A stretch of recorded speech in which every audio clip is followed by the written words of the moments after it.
great example of all of the pieces coming together. He was purchasing a $305,000 home, doing an FHA loan, putting a minimum down payment of 3.5%. You did a great job in negotiating $10,000 of seller contributions. So great. So Let's talk numbers. So 305 and then 3.5% down was what the buyer was prepared to come to the table with. Right. Okay. So you had covered his closing costs, and then we looked at using our in-house down payment assistance program that would give him a little over $12,000 to cover the down payment and a little bit more.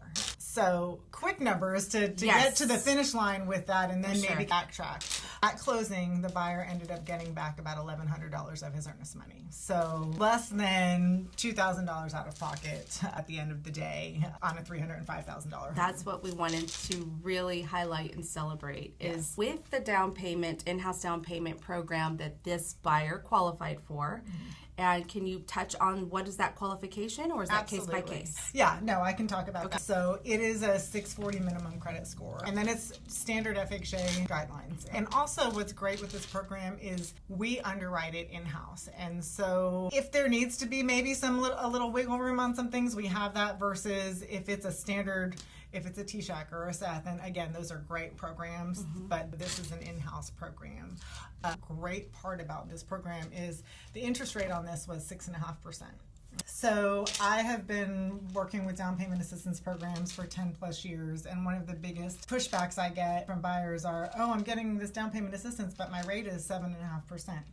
And that is usually the norm. And so the rates on down payment assistance programs are usually about 1% higher than what's happening in the marketplace. Because of the way this program is structured, it is market rate. And fees are also $500, where many of those other programs, they're in the thousands. So maybe you're getting that assistance, but then a lot of it's being eaten up by fees.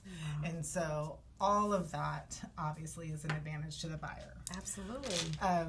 The thing is, it is a form of a second lien, okay? And so it is a repayable second lien. There's some programs that are out there that are forgivable after a few years. This is actually a repayable.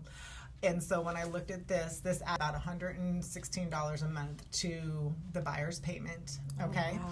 And to do those numbers, I always kind of lay it out for them and say, okay, this is if you did this assistance program with the higher rate, here's what your payment would be, and here it is with this one. This always ends up being lower.